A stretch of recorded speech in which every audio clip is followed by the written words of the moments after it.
Hey there, welcome back to the channel, where history isn't loud or flashy but slow, sleepy, and somehow still scandalous. Tonight, we're not diving into battles or kings or crumbling empires. No. Tonight, we're talking about something far more mysterious and dangerous: medieval dating. Yes, that's right. Romance in the Middle Ages. A time when love letters were considered acts of war, touching someone's hand could get you excommunicated, and your future spouse might be chosen by how many geese their family could offer. Forget dating apps. Try impressing someone with your ability to thatch a roof without falling off. So grab your blanket, maybe a hot cup of tea, and settle into something soft. Because this journey isn't about finding the one.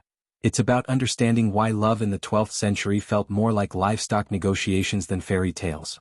And if you ever thought your dating life was confusing, trust me, you haven't met the priest, the chaperone, and the chicken watching from under the banquet table. Let's begin. So let's set the scene. You're not swiping through profiles. You're not texting WAD at 1 a.m. You're standing in a muddy village square in the middle of the 1300s, holding a bundle of onions and pretending not to stare at someone who just walked past you carrying a chicken with unnerving confidence. You think they're cute. But this is medieval Europe, and you don't just go up to someone and ask them out. That's not how anything works here. Because in this world, dating, as you and I know it, doesn't exist. If you're lucky enough to be born noble, your romantic destiny was likely sealed when you were still learning how to hold a spoon. Your parents, or more accurately your father and his accountant, have already decided who you'll marry, and it has very little to do with chemistry and everything to do with acreage. It's not about passion. It's about politics. Your hand in marriage might secure a border, mend a feud, or tie your family to a bloodline so confusing it might take 3 monks to explain. And if you're a peasant? Well, congratulations. Your love life is only slightly less scripted. Sure, you might not be a walking treaty, but your parents are still involved. If your family owns a particularly fertile patch of turnip field, they're not letting you marry the blacksmith's apprentice just because he has soulful eyes and a good singing voice. No. They've got their eye on that nice girl from 2 huts over whose family owns a productive goat and hasn't had scurvy in at least 2 years. That's real value. So here you are, standing in the shadow of your future, wondering how many cows your worth translates into. But that doesn't mean people didn't fall in love. Of course they did. They were still human. It's just that falling in love was considered reckless, risky, unplanned. And in a world where survival meant playing by the rules, religious, social, economic, love was best left to poets and daydreamers. Still, it happened. Maybe you saw someone at the village well. Maybe they smiled. Maybe you exchanged a handful of berries or a half-decent spoon you carved after dark when your family was asleep. You can't say anything, not really. But the glances linger. The air feels heavier around them. And suddenly the idea of a loveless marriage negotiated over a sheep feels unbearable. For noble families, these feelings were even more complicated. Because when you're a noble woman, your hand isn't just a matter of marriage. It's a matter of strategy. You are not a girl in love, you are a political asset. Your dowry, your surname, your connection to the land, they're all chess pieces on a much larger board. If you fall in love with someone beneath your station, you're not just being foolish. You're being dangerous. That's where courtly love comes in. Courtly love was medieval Europe's way of channeling romantic longing into something poetic, performative, and most importantly, harmless. Well, mostly harmless.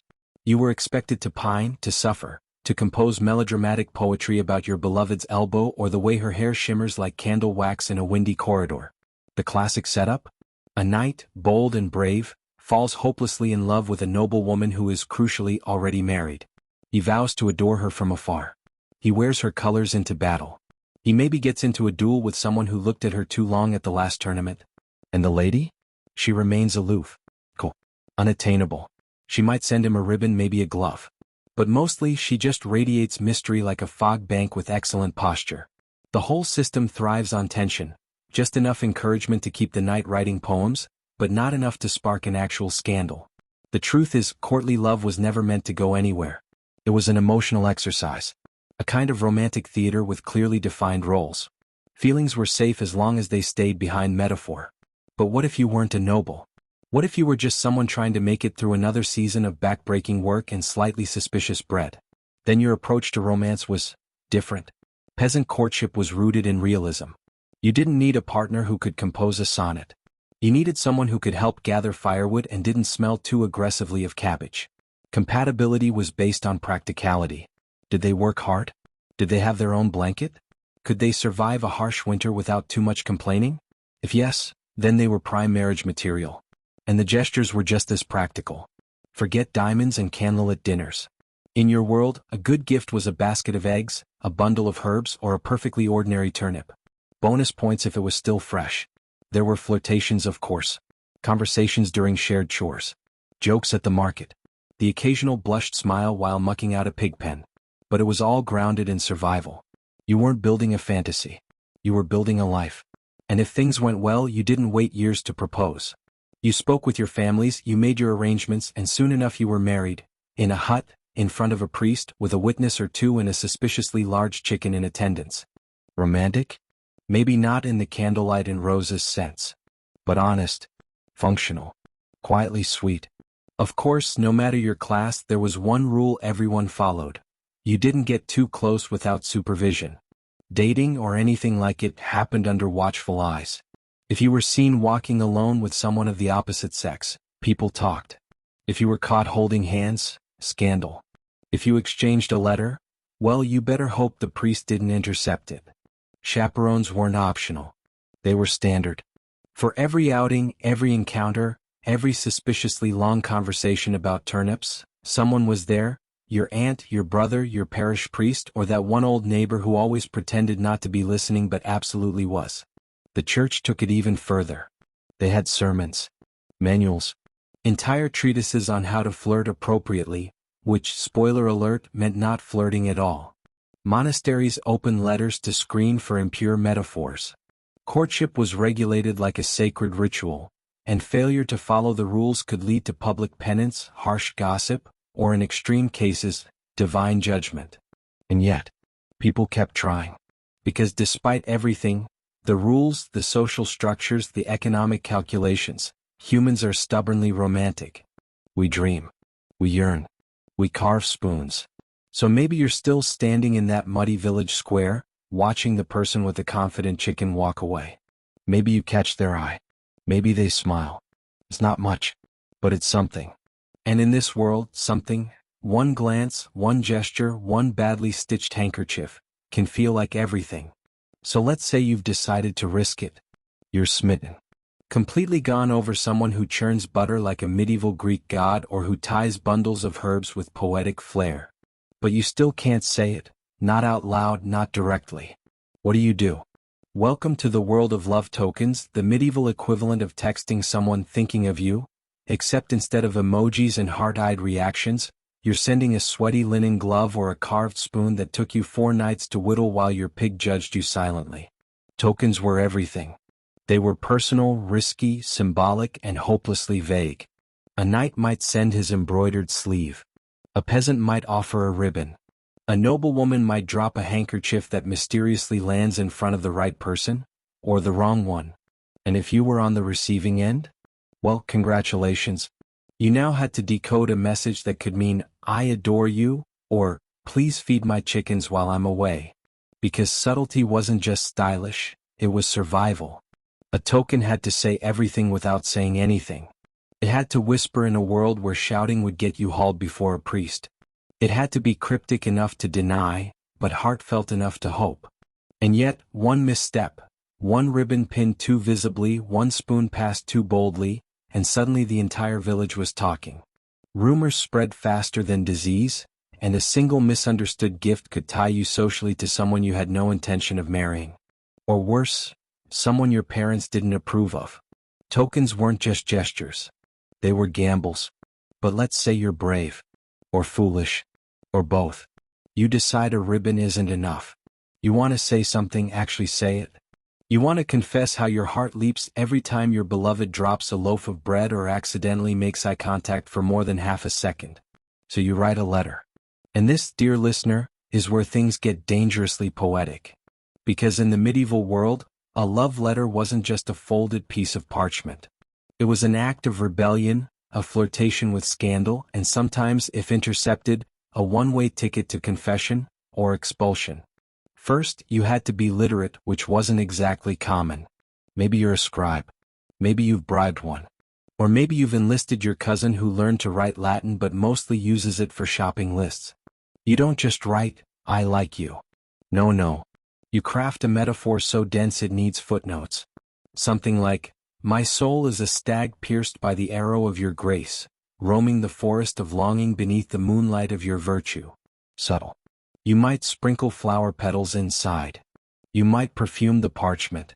But whatever you do, for the love of all things holy, do not use the letter to wrap a fish, as one noble reportedly did before accidentally handing it to the wrong recipient. They got married. It was awkward. Next comes the problem of delivery. You can't just hand it over. That's madness. You need a go-between, a loyal servant, a trustworthy maid, a curious younger sibling who doesn't fully understand the consequences of their actions. Or, if you're especially bold, a traveling minstrel who agrees to sing your confession in the town square and then claims it's a folk song about someone else. Even if it lands in the right hands, there's still a chance it gets opened by someone else. A priest, a parent, a chaperone with particularly fast fingers. And if they don't like the metaphor, your next letter might be addressed from a monastery several counties away. Because remember, love was tolerated only under the strict supervision of the church, the community, and that one gossip who always pretended she wasn't listening but never missed a thing. Which brings us to surveillance. In medieval dating, privacy was a myth. There were always eyes watching. Mothers, priests, siblings, local widows with nothing better to do and an excellent view of the village path. A simple conversation became a strategic operation. Every glance was monitored. Every walk was an escorted event. If you were a young woman, you never simply went for a walk. You went with Margaret. And Margaret brought her aunt. And the aunt brought her Judgement, which she wielded like a dagger wrapped in lace. Even fetching water could turn into a social inquisition. Who were you with? How long were you gone? Did he look at you? Did you look back? Did you accidentally graze hands while lifting a bucket? If you were a man trying to court someone, your best hope was to arrive at their home holding flowers, while being judged by her father behind a door and her mother pretending to stir a pot that hadn't actually been cooking for hours. And if the local priest just happened to wander by? Well, that's medieval small-town fate. Chaperones were like emotional security guards. They monitored group outings. They supervised seating arrangements. Sitting on the same bench? Only if you were exactly 2 meters apart and someone's grandmother was nearby pretending to knit while listening intently. The logic was simple: protect virtue, preserve honor, and prevent unsanctioned touching at all costs. And yet, somehow it still happened. Because medieval people were human. And humans are clever. Which is why festivals existed, not just for harvests or holy days, but as one of the few chances where love could almost breathe. Welcome to the Maypole dance. This was where medieval flirting reached its peak. Music, ale, laughter, and just enough plausible deniability to make everything delightfully ambiguous. Picture villagers weaving ribbons around a pole in coordinated chaos while sneaking glances, swapping tokens, and maybe, just maybe, brushing hands during a spin. If you were noble, your version of the Maypole was poetry. You'd walk the edges of the gathering reciting flowery verses on the spot. Maybe you compared your beloved's eyes to 2 shimmering candles, or to twin moons glowing in the divine fog of your soul. Maybe they blushed. Maybe they handed your poem to their dog.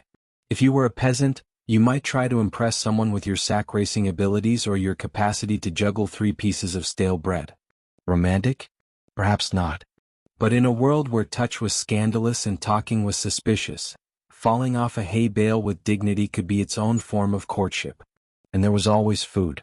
Food was flirting, especially during festivals. A shared honey cake, a slice of pie, a roasted root vegetable handed over with a hopeful grin. If they accepted your offering with a smile, maybe, just maybe, you had a chance. If they gave it to the dog, well, better luck next harvest. Of course, it was all still supervised. Someone was always watching. Parents, priests, even that one bard who managed to turn minor flirtations into village gossip before the last drumbeat faded. But for those few brief hours, surrounded by noise and celebration, you could pretend. Pretend that love wasn't a transaction. That dancing wasn't a negotiation. That laughter wasn't a moral risk. And in those fleeting moments, when your hand brushed theirs and no one pulled you apart right away, it almost felt like something real. Maybe it was. Maybe that's why, even centuries later, we still romanticize it. Not the rules, not the contracts, not the scandal or the dowry bags, but the stolen glances, the nervous tokens, the whispered poems, the little human rebellions that dared to exist in a world built to contain them. So maybe you've made it past the festivals, the chaperones, and the awkward exchange of slightly moldy cheese disguised as affection. You've given your token. Maybe even received one back. You've tiptoed around flirtation with all the subtlety of a chicken in a chapel. Now what? Well, now comes marriage. And here's where things get serious. Because in the Middle Ages, marriage was not a romantic declaration. It was a contract, a transaction, and very possibly the most important economic decision your family would ever make. If you're a peasant, marriage still matters, but it's a relatively simple affair. You gather a few witnesses. The local priest mutters something in Latin you don't quite understand. You try not to step on the bride's foot. And if all goes well, someone hands you a blessing and maybe a sack of onions. Sweet, yes, but also very official. Because behind the blessings and ceremony, there's a checklist. Dowry, land rights, livestock claims. Even questions like, what happens if one of you dies during planting season? Are fair game. And if you're from the upper class? Oh dear. You're not just getting married. You're merging dynasties. There are scribes, negotiators, family lawyers. Maybe even an uncle who once studied Roman inheritance law and won't stop mentioning it. The couple, meaning you and your almost spouse, are mostly present as decorative background noise while the adults talk. You might not have even met before. Your families have. They've compared property maps, balanced debts against lineage, and determined that your coats of arms look decent when stitched together on a banquet napkin. That's what matters. Well, optional. The merger? Non-negotiable. And once the vows are exchanged, it's permanent. Because this isn't a fairy tale. This is medieval canon law. Divorce in any familiar sense didn't exist. Sure, you could try for an annulment, but only under very specific conditions.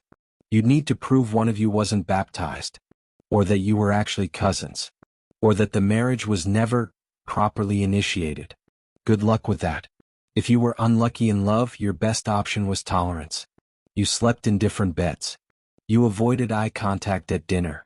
You poured your heartbreak into embroidery or wood carving, or dramatic sighs during morning chores. But some people didn't follow the rules.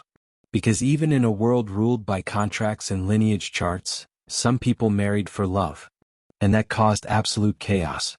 Imagine you're a noble woman, let's call you Lady Elena. You've been promised to Lord Frumwald of something or other since birth. He's got land, a temper, and the conversational skills of a damp sack of wheat. But you? You've fallen madly in love with a squire who smells faintly of horses and ambition. You meet in secret. Exchange whispers behind church pillars. Write each other tragic letters filled with metaphors about doves and moonlight. And then, one wild, rebellious evening, you elope. You sneak out under the cover of darkness, climb onto a borrowed donkey, and ride to a monastery where the abbot still owes your family a favor from that grain incident 2 winters ago. You're married. Technically. Back home all hell breaks loose. Your father threatens to siege the squire's garden. Your mother faints into her embroidery hoop. The priest is scandalized. And your relatives are divided, half muttering about excommunication, half quietly cheering you on. And your new husband? Well, he's just trying not to get arrested. Because in noble society, an elopement isn't just a family squabble. It's political sabotage. Alliances unravel. Inheritance lines blur. Gossip explodes. And if you're lucky, you survive the scandal. If you're not, you may end up defrocked, disowned, or dramatically relocated to a faraway convent known primarily for sheep and silence. Still, it happened. More than once. Some couples got away with it. Some were forgiven when the fuss died down. A few even became legends, ballads whispered at feasts, poems passed around in court circles. The brave ones. The ones who chose love over property. They were rare. But they were real. And then, there were those who didn't even try to marry. Because not everyone was destined for romance. Some were destined for God. If you were the second son of a noble family, or your dowry was suspiciously small, or maybe you just really liked chanting in candlelit rooms, You joined a monastery or convent. You took vows: poverty, chastity, obedience. You gave your heart entirely to God. And yet, there you are in the cloister, surrounded by silence, incense, and Brother Anselm's unexpectedly soulful eyes. Something stirs. Because even here, especially here, love still found a way. It started innocently. You pass each other bread during supper. Whisper too long during vespers. Maybe you tuck an extra wedge of cheese into someone's satchel. Small things. Quiet things. But hearts, as it turns out, do not care about vows. Letters were written. Poems disguised as theological meditations. Your soul is the shining lantern in the darkness of my contemplation.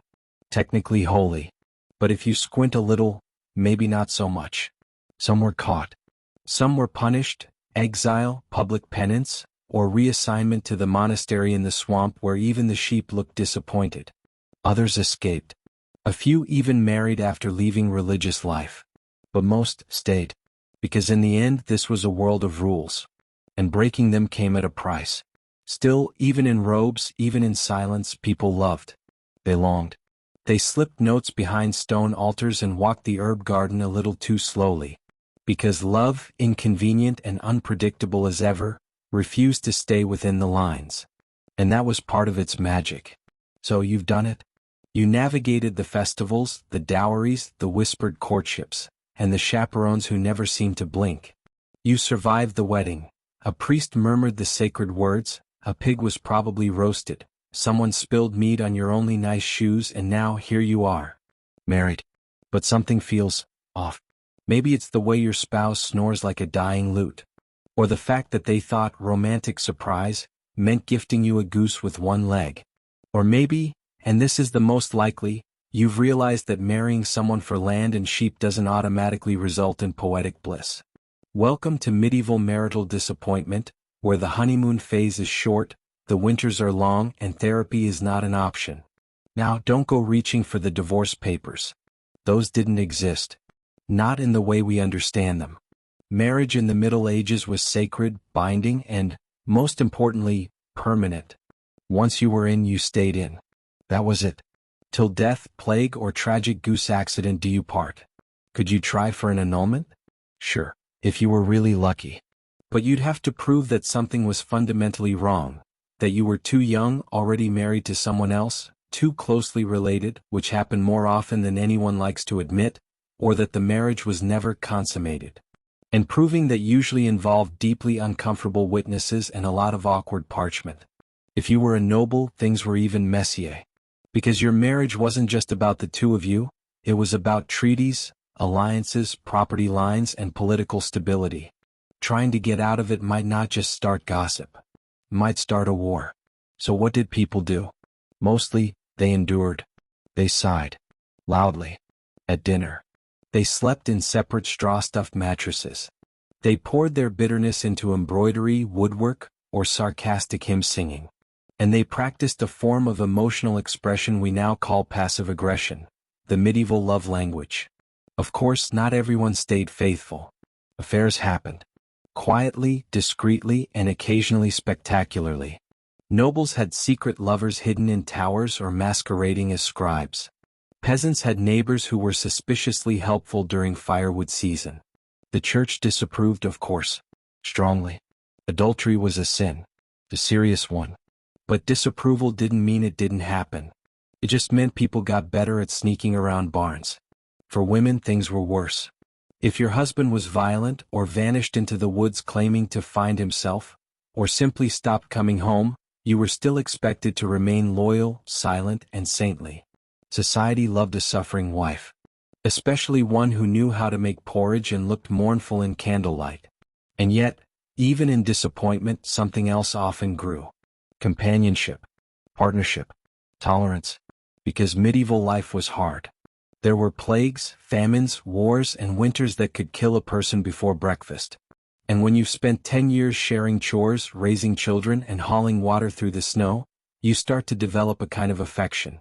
Not the fiery passion of courtly love, but something steadier. Something based on knowing each other's worst habits and still managing to laugh. It wasn't romantic, but it was real. And sometimes, just sometimes, it became love. But let's say your spouse dies. Maybe they fell off a ladder. Maybe they caught the plague. Maybe a goose took its revenge. However it happened, you're now widowed. And strangely enough, for many people, especially women, this was the most freedom they ever experienced. Because being married meant belonging to someone. Being single often meant belonging to your father or brother. But being a widow? That was different. Widowhood came with social expectations, yes. Mourning, modesty, a great deal of sighing. But it also came with agency. You could own property, make decisions, sometimes even speak in public without someone clearing their throat disapprovingly. You had experience. You had legal standing.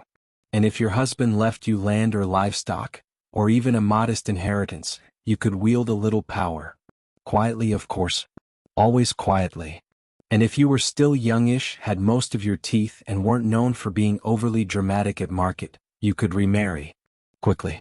Mourning periods existed, but so did survival instincts. A widow with land and no husband? That was basically a treasure chest on legs. Suitors appeared out of nowhere, some sincere, others just very enthusiastic about your dairy goats. And if you were a man who lost his wife? Society practically pushed you into a new marriage. Who else was going to raise your 11 children, manage your household, and remind you not to eat moldy bread again? So you looked around. Maybe the baker's daughter. Maybe that quiet widow who always smelled faintly of rosemary and disapproval. And this time, it could be different. Because second marriages were often kinder. You were older. Wiser. You weren't being forced into an alliance or shamed into obedience. You were choosing someone. Someone to build a life with. Someone to survive with. Someone who understood that romance might just be not arguing over firewood. Of course, there were still rules. The church frowned on remarriage that happened too quickly. As in, your spouse isn't even cold yet quickly. Widows often had to negotiate with their in-laws over dowries and inheritances. Sometimes, the second marriage came with legal drama. Who gets the butter churn, who keeps the goat, who moves into the nice room near the hearth. But still, it was worth it. Because second marriages, while quieter, were also realer. Based on shared stories. Shared work. Shared grief. You knew what it meant to lose someone. You knew what mattered. You didn't need poetry. You needed someone who could make soup and not snore too loudly. So you lit the fire. Poured the soup. Tried again. Not because you believed in perfection, but because you believed in partnership. And that was enough. In fact, sometimes that was everything. Because in a world full of rules and regrets, widowhood was one of the few times love could breathe, unrushed, unarranged, and quietly beautiful. You had made it through the feast days and the courtships, the surveillance and the sighing. And now here you were, not young, not starry-eyed, not foolish, but alive, experienced, resilient, still capable of kindness, still capable of love. And if that isn't romantic, I don't know what is. So let's say against all odds you found someone. Not just someone with good teeth and a decent goat, someone you actually like. Someone who doesn't make you want to walk into the river every time they speak. Someone you think you could maybe, possibly love. But before you dare confess those feelings or let your heart wander too far, you have to ask the most medieval question of all. Are you even cosmically allowed to love this person? Because in the Middle Ages, love wasn't just a matter of the heart. It was a matter of the heavens, the family tree, and whether or not a crow landed on your roof while you were thinking about them. Let's begin with the stars. Astrology in medieval Europe wasn't just entertainment. It was science, psychology, and matchmaking all rolled into one. Before anyone talked about chemistry or connection, they talked about birth signs, planetary alignments, and whether Venus was in retrograde. You didn't just like someone. You consulted your local monk astrologer who had memorized the sky and could tell you if your beloved, born under a full moon in Capricorn, was cosmically compatible with your fiery, plague season Leo energy. If the answer was yes, great. Proceed with caution and embroidery. If the answer was no, well, better to marry someone less cursed. Because the stars didn't just hint at romance. They dictated it. Certain times of year were better for love. Certain planetary combinations foretold disaster. A lunar eclipse on the night you met?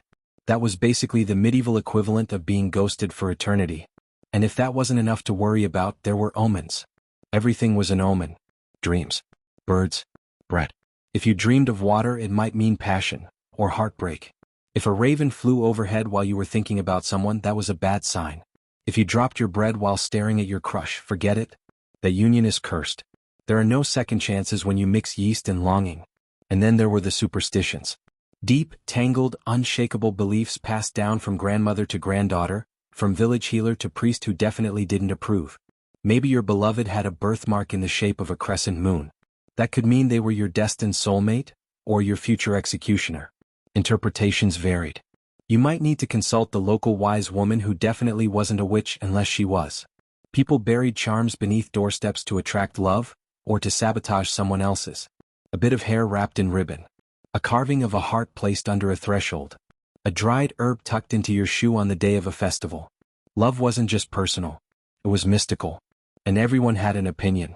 The church, of course, tried to regulate all this with a mixture of stern lectures and extensive family trees. Because if there's one thing medieval clergy really enjoyed, besides illumination and silence, it was banning things. And cousins getting married was very high on that list. The rules were strict. You couldn't marry your first cousin, or your second cousin, or your fourth cousin twice removed unless you had special permission, which, let's be honest, nobles often bought because money could erase a lot of awkward branches on the family tree. So before you could even think about declaring your feelings, you might need to draw out a diagram of your ancestry and then quietly erase the more problematic connections. And that wasn't even the end of it. Social status mattered just as much, maybe more. A noble could not fall in love with a peasant without it becoming a scandal or a ballad. Cross-class romances were rare, frowned upon, and only acceptable if someone died tragically or sang about it with enough emotion. Because love was expected to stay in its lane. Peasants married peasants. Nobles married nobles. And if a knight dared to fall for the blacksmith's daughter, someone would absolutely turn that into a tragic poem where everyone weeps and probably catches a symbolic illness. It wasn't about attraction. It was about order. Even the timing of your affection could be judged. Was it Lent? No love. Was it Advent? No love. Was it Tuesday during a saint's feast day when Venus was low in the sky and someone in your family had recently sneezed in the presence of a white dog? Also no love. Because everything meant something. Every coincidence was a sign. Every accident a warning. Every feeling a potential spiritual risk. And yet, despite the rules, the signs, the disapproving monks and concerned grandmothers, people still loved. They fell for each other with all the messiness and confusion that defines love in every century. They wrote letters full of bad poetry. They gave tokens they couldn't explain. They stared longingly across marketplaces and candlelit feasts and did absolutely nothing about it for 5 years. They loved clumsily, desperately, quietly, often against advice, and sometimes even against fate. Because humans have always been wonderfully disobedient in matters of the heart. Even if the stars warned them. Even if the saints frowned. Even if their mother's cousin's shepherd once had a bad dream about a chicken and insisted that marrying someone named Margaret would end in doom. Still they tried. Because there is something profoundly defiant about love in a world built on control. A kind of rebellion. A kind of faith. And maybe that's why love mattered so much. Not because it was allowed but because it wasn't. Not really. Not fully. And yet it happened anyway. So if you ever look at your own love life and think it's complicated, remember this. At least you don't have to consult an astrologer, 3 priests, and your local goat whisperer just to ask someone out for soup. You are already ahead. Maybe it never had a dowry, never saw a priest, never sat politely between candlelight and chaperones. Maybe it was quiet, exchanged in glances over baskets of grain. Maybe it was loud, sealed with a runaway wedding and 3 chickens as witnesses. Maybe it was tragic. Maybe it was triumphant. Either way, it left a mark. Because sometimes the stories that live on aren't the ones that followed the rules. They're the ones that shattered them, the legends that weren't supposed to happen. The ones told in whispers. The ones that began in silence and ended in song. And one such story, buried at the edge of medieval memory, belongs to a queen. You've probably heard of Alexander the Great. Maybe even Julius Caesar. But have you heard of Dowries? She didn't rule from a golden throne or behind city walls. Her court was the open steppe. Her palace was the wind. Her power came not from scrolls or bloodlines but from defiance. And her love, her deepest, most devastating love, wasn't romantic at all. It was the love of a mother for her son. The Persians called her enemy. The Greeks called her myth. but her people called her queen. She led the Masashte, a confederation of nomadic tribes in Central Asia, horse-riding, bow-wielding warriors who lived not by stone and scroll but by wind and instinct. Her people didn't write history. They wrote it. And when Cyrus the Great, conqueror of Babylon and founder of the Persian Empire, set his eyes on their land, Dowries saw what he really wanted. Not alliance, but submission. He proposed marriage. She declined. So he invaded. He laid a trap and her son, Spargapises, a young commander, was captured. Some say he was tricked with wine. Others say he surrendered to avoid bloodshed. Whatever the truth, what came next shattered her heart. Spargapises took his own life in Persian custody. And Dowries? She didn't write a letter. She didn't mourn in silk. She saddled her horse. She gathered her warriors. And she swore an oath, to the sun, to the sky, to vengeance itself. And when the two armies met under that vast, borderless sky, the battle was swift, brutal, and unforgettable. Dowries, armor shining, bow drawn, led the charge. When the dust settled, Cyrus the Great, the man who had taken cities without a fight, was dead. And Dowries? She found his body, severed his head, and plunged it into a wineskin filled with blood. You thirsted for blood, she is said to have declared. Now drink your fill. Was it true? Maybe. Maybe not. The Greek historian Herodotus was the one who wrote it down decades later, possibly never having met a single nomad in his life. But truth in this case is almost beside the point, because what mattered was the story. A mother who lost her son. A queen who refused conquest. A woman who became a legend. And here's what's strange, her own people left no records. No statues. No monuments. No golden inscriptions with her name carved into marble. She rides even now only in memory, passed down by outsiders who couldn't stop telling her story. The Renaissance painted her. The Enlightenment debated her. Central Asia, centuries later, resurrected her, a symbol of strength, resistance, and fire. She wasn't the only one. History remembers Boudica, who burned Roman cities in revenge for what was taken from her daughters. It remembers Zenobia, who defied emperors and minted coins with her own face.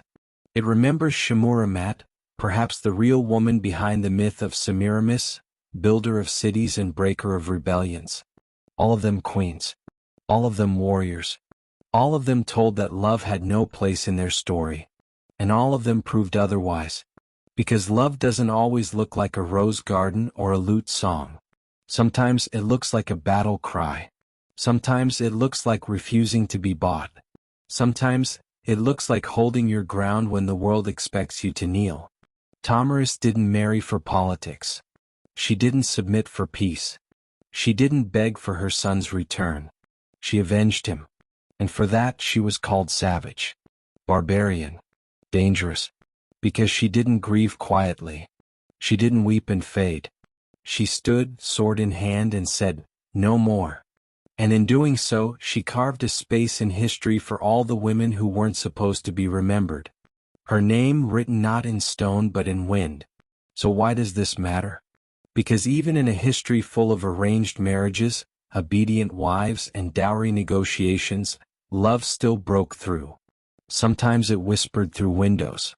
Sometimes it thundered across the steppe. Sometimes it burned a city to ash. And sometimes it simply endured, quiet, unrecorded, tucked between chores and winter fires. Because love, real love, didn't care about the rules.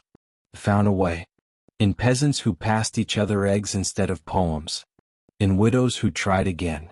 In letters written by candlelight, in tokens pinned to tunics, in glances across the feast hall. In queens who refused to forget their sons. In girls who said no.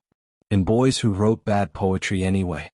In everyone who ever looked at someone and thought, even in this world, maybe.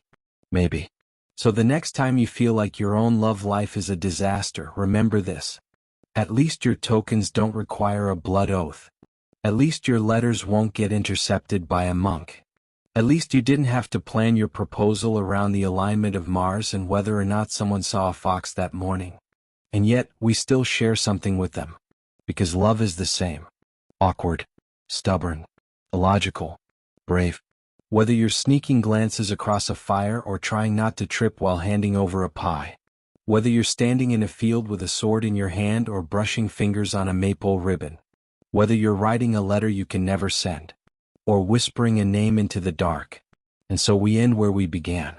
Not with a philosopher. Not with a king. But with something far more complicated. Love. The kind that breaks rules.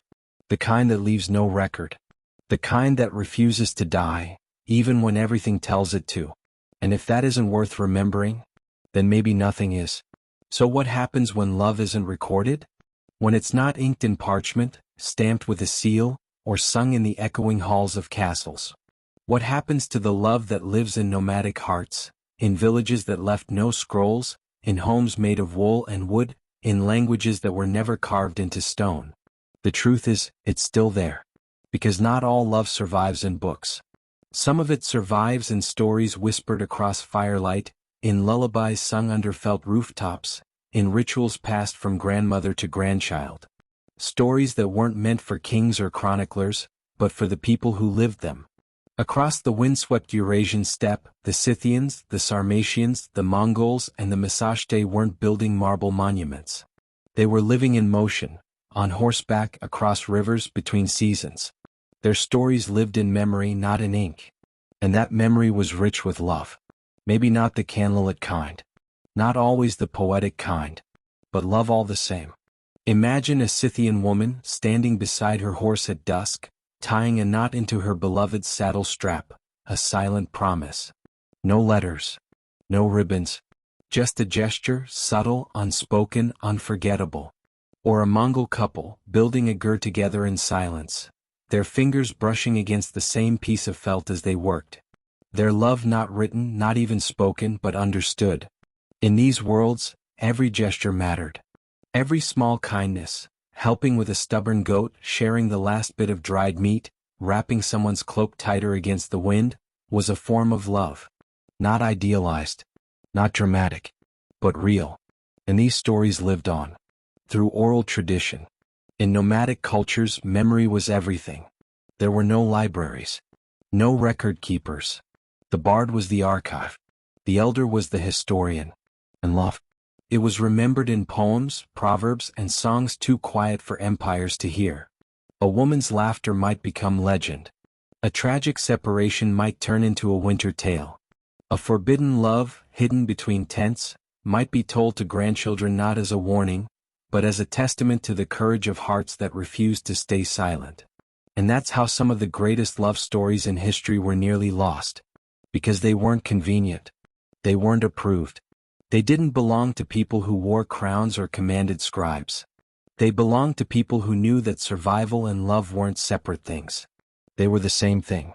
Two people helping each other through a snowstorm. A warrior sharing his only piece of dried cheese. A woman braiding her lover's hair before battle. Not romantic in the way songs would have it, but romantic in the only way that matters. And then there were the women, forgotten by history but remembered in legend. Women who fought, who ruled, who loved fiercely and refused to be footnotes. They weren't queens in marble halls. They were queens of motion, of wind, of will. Like the Sarmatian warriors, buried with their swords and bows, their bones marked by real combat. Archaeologists found them centuries later and called them Amazons, because the idea that a woman could be a soldier, a leader, or a lover on horseback didn't fit into the neat boxes of recorded history. But she existed. They existed. And somewhere in the folds of oral memory, someone remembers the one who carved her name into leather, not stone. The one who loved someone her tribe disapproved of. The one who sang the old songs too loudly. The one who left for battle and never came back, but who still haunts the stories that begin with, "a long time ago." Their love lives on, not in museums but in murmurs. Not in parchment but in wind. Because that's the thing about love in the medieval world, whether it's in a stone castle or a felt tent. It was always more than a feeling. It was a risk. To love someone, when the world tells you who to marry. To care for someone, when the stars say it's doomed. To whisper their name, when silence is safer. Love, real love, was a form of rebellion. A quiet revolution in a world built on obedience. And the ones who dared to love? They weren't always rewarded. Some were punished. Some were exiled. Some were remembered only as shadows. But some became legends. And maybe that's what love has always been best at. Escaping the rules. Surviving despite the cold. Whispering through firewood and frost. Sometimes it wasn't even about the person. It was about what it meant to feel something, anything, real in a world made of barter, grain, and unspoken expectations. A carved spoon in a basket. A muddy ribbon tied to a belt. A poem no one would ever read aloud. That was love. And even if it wasn't written down, even if the name was forgotten, even if the priest never approved, the stars never aligned, and the parents never forgave, so it happened. Now you might be wondering, with all this subtlety, ribbons, glances, and sighs, how did anything romantic actually happen in medieval times? The short answer? It usually didn't. Not without a chaperone present. And oh, the medieval chaperone. They were everywhere. Like shadows in lace. Watchers of doors. Guardians of decency. Experts in the fine art of interrupting just when someone was about to say something mildly flirty.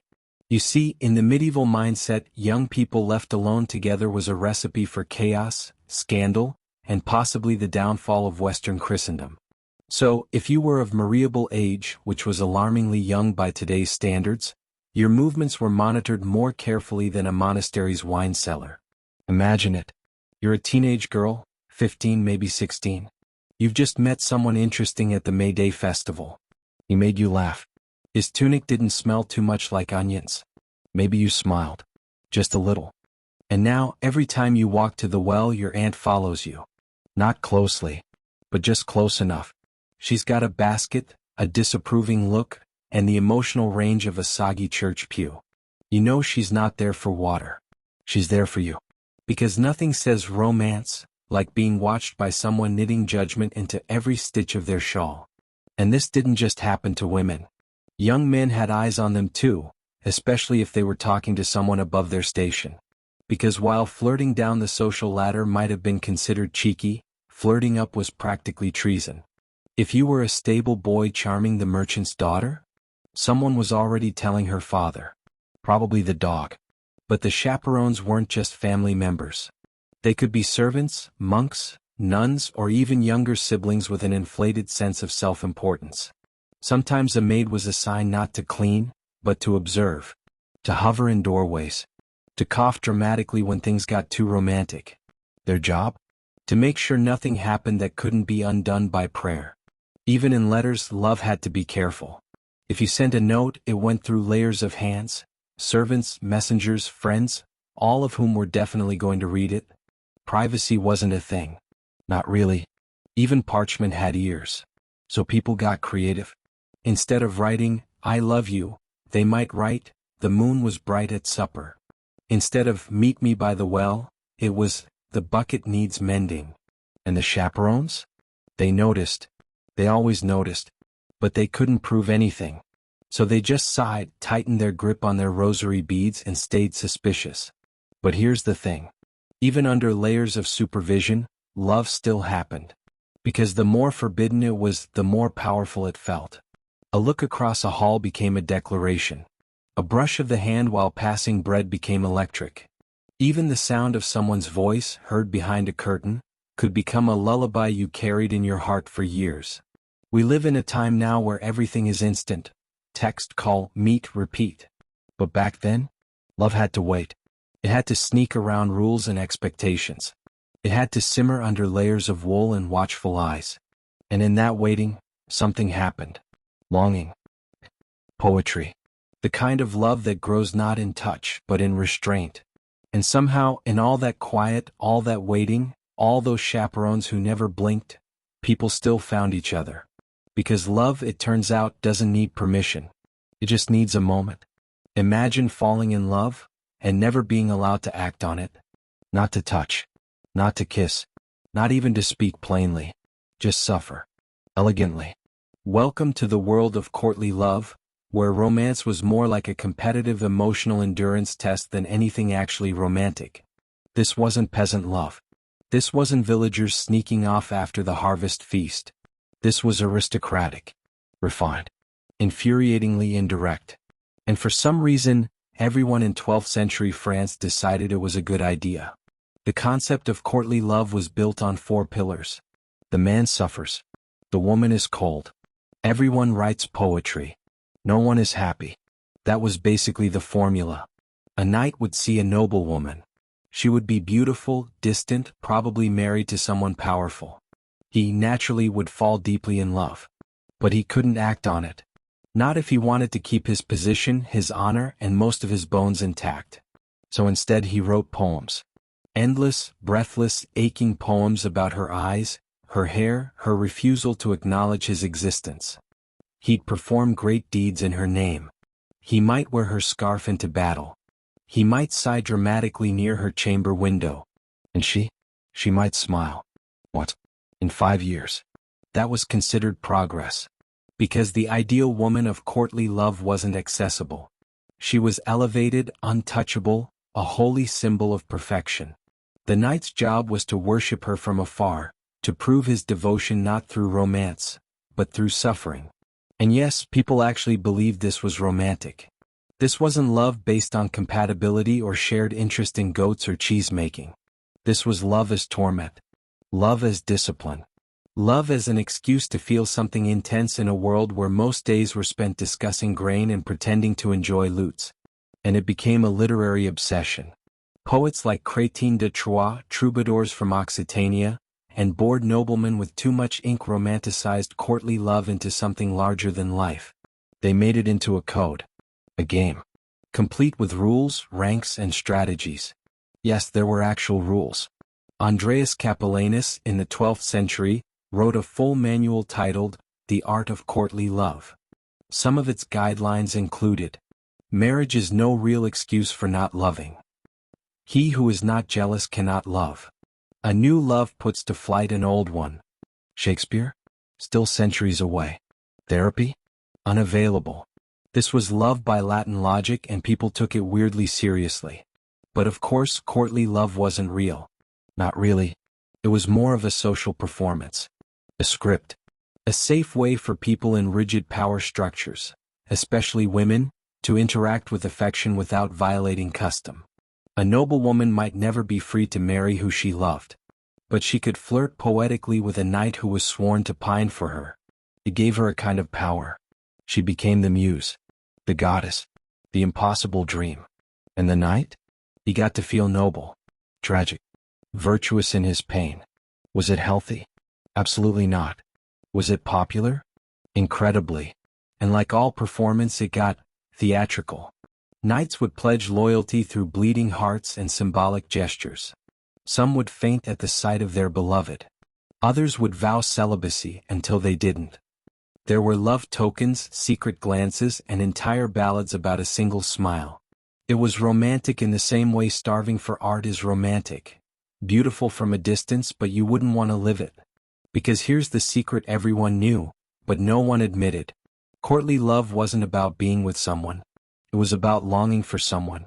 It was about the chase, the impossibility, the drama, the poetry of pain.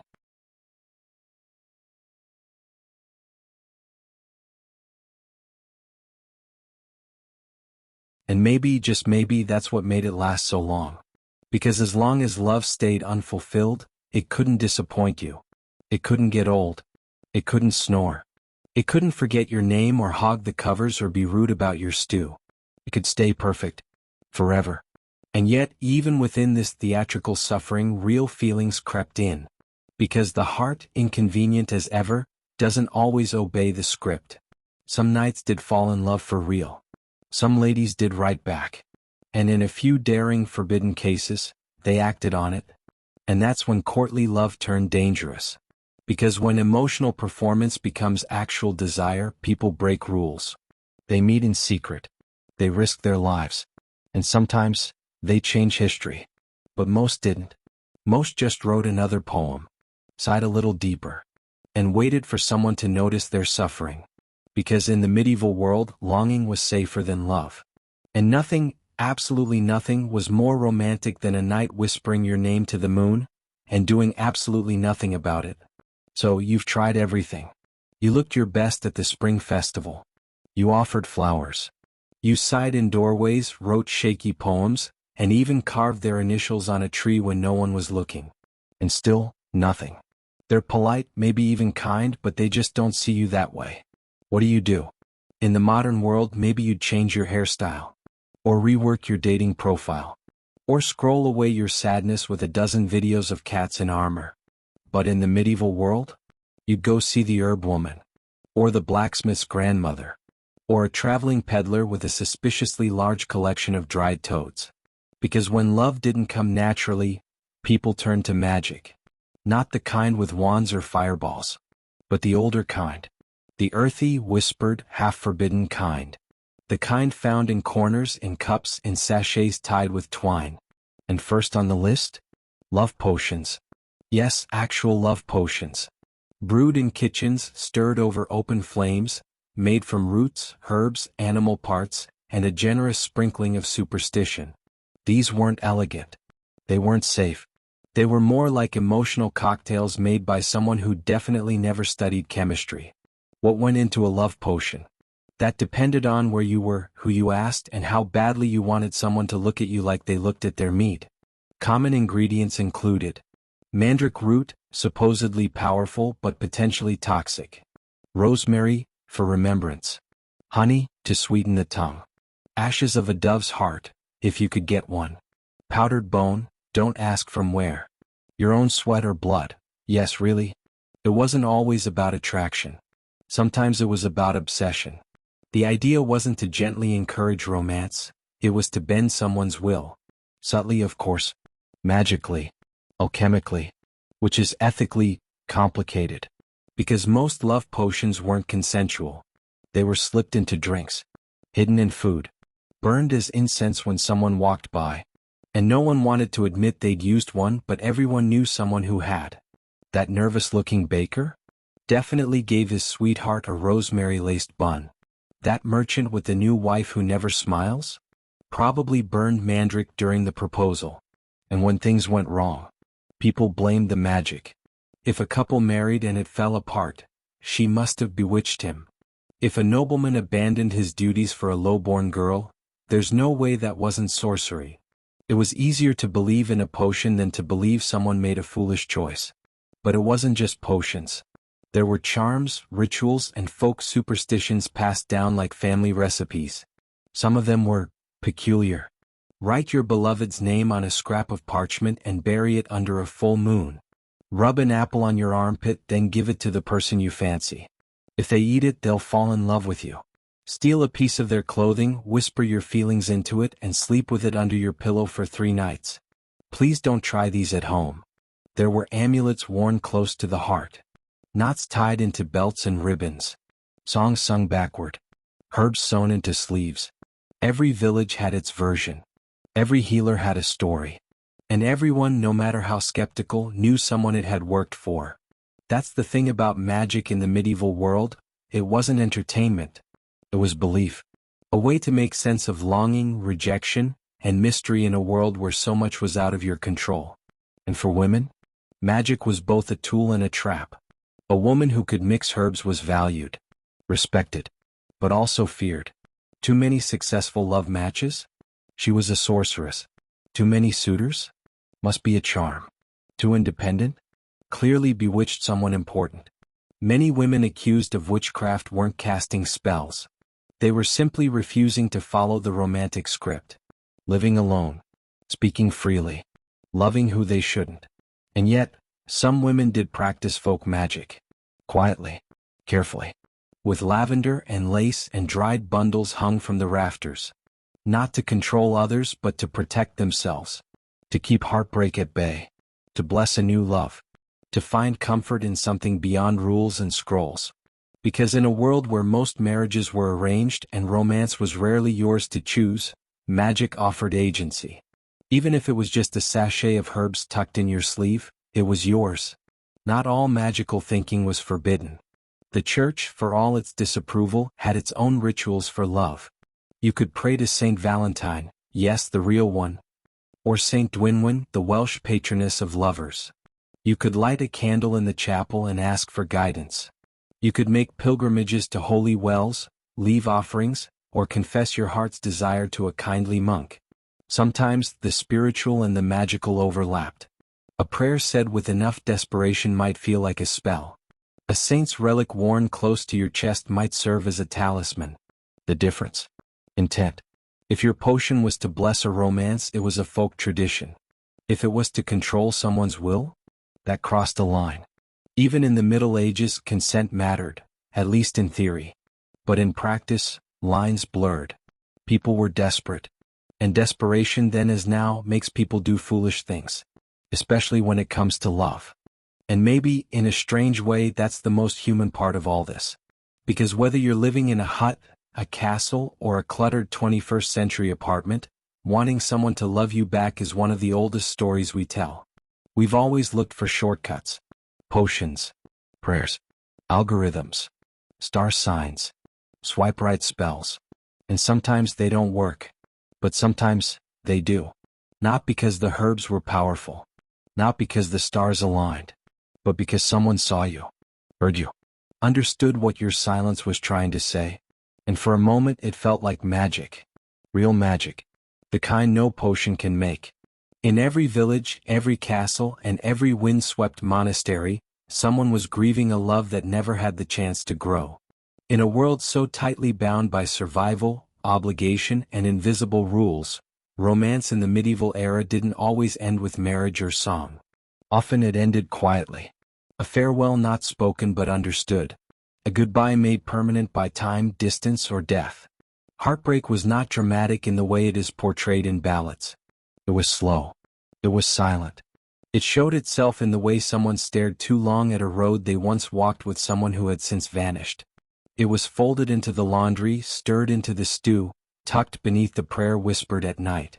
Because when life is full of uncertainty, of harvests that fail, of war drums on the horizon, of illness that comes without warning, there's no time to cry in doorways.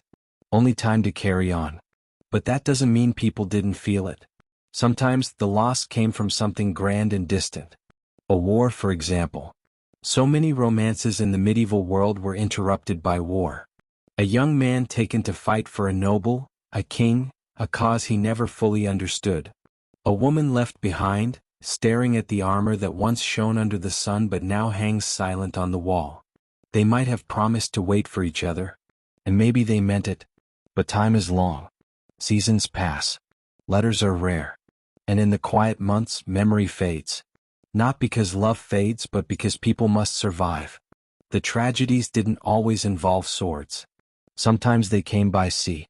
A sailor lost in a storm. A merchant whose ship was never seen again. A lover who promised to return with silk and stories but instead returned in a dream or never at all. Those left behind didn't always have graves to visit. Sometimes all they had was a stone with a name carved in shaky hands, and the ache of something unfinished. Plague made heartbreak crueler still. It didn't ask for reasons. It didn't wait for closure. In a single season, an entire village might lose its young, its elders, its lovers. People would go to sleep beside someone and wake to silence. Marriages that had just begun were ended before the ink dried on the priest's record. Sweethearts planning spring weddings were suddenly whispering prayers over graves. And yet, people endured. They mourned not with grand gestures, but with the little things, refusing to remove a beloved scarf from the wall, lighting an extra candle, telling a story just loud enough to keep their name alive. But not all heartbreaks were about death. Some were about rules. About what was allowed and what was not. A noble girl in love with the blacksmith's son. A monk who realized too late that his vow of chastity had also become a vow of loneliness. A woman betrothed to a man 3 times her age because her father owed a favor. A young boy in love with his best friend, never able to say it, never sure if it was safe to even try. These were heartbreaks without heroes or villains. Just people caught in systems too old, too strong, too heavy to break. And then there were the heartbreaks of distance. No wars, no rules, no deaths. just life pulling people in different directions. Maybe she married someone else while he was away. Maybe he moved to a town where the work was better. Maybe they both waited too long to speak. Maybe the timing was never right. And so, what could have been simply never was. The kind of heartbreak that leaves no wound, just a ghost of a possibility. Medieval people didn't write journals for the most part. They didn't have social media posts to pour their hearts into. But they did tell stories. And sometimes those stories were heartbreaks in disguise. A tale of a knight who could never win the lady's heart. A folk song about a maiden who waited at the river every night for a man who never returned. A fable of two birds who flew together for one season, then in opposite directions forever. These stories weren't always fiction. They were how people explained their pain without naming it. For women, heartbreak often meant powerlessness. A girl who cried too long over a lost love might be accused of being cursed, dramatic, or worse, disobedient. A widow who refused to remarry could be pitted or pressured. But many women turned their heartbreak into quiet resistance. They raised children alone. They healed others while never healing fully themselves. They grew gardens from sorrow, wrote prayers instead of poems, and carried on. Because there was no choice. For men, heartbreak was usually hidden. Stoicism was prized. Emotion was weakness. And so, a man whose heart was broken would throw himself into work, war, or prayer. He'd carve a piece of wood with initials no one recognized. He'd sit longer at the tavern. He'd speak less and less until no one asked why anymore. Not all pain cries out. Some pain just lingers.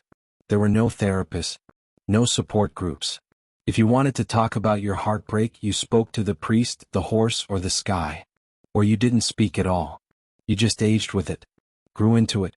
Let it become part of the lines on your face, the stiffness in your joints, the way your voice softened when someone else mentioned a name you hadn't heard in years. And yet, somehow, people loved again. Maybe not as fiercely. Maybe not with the same innocence. But even in the ruins of old pain, new love grew. A widow found comfort in a neighbor.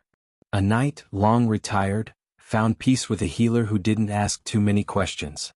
A farmer and a baker, both carrying losses of their own, found laughter again in shared chores and quiet glances. Not all second loves were stories. But they were real. The Middle Ages weren't known for romance. But love, real love and its twin heartbreak, was everywhere. Not just in the castles and the ballads but in the barns and the market stalls. In people who kept loving even when the world didn't give them permission. Even when their love wasn't returned. Even when it was but life got in the way. Because that's the quiet truth of human history.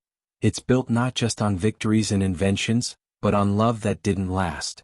On people who hoped, lost, and kept going. On hearts that broke and still kept beating.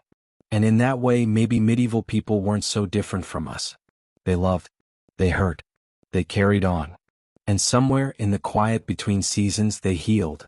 When people couldn't hold on to love and life, they reached for something that would outlast it. Something that could carry it forward. Something that could give it shape long after the names were forgotten. That something was story.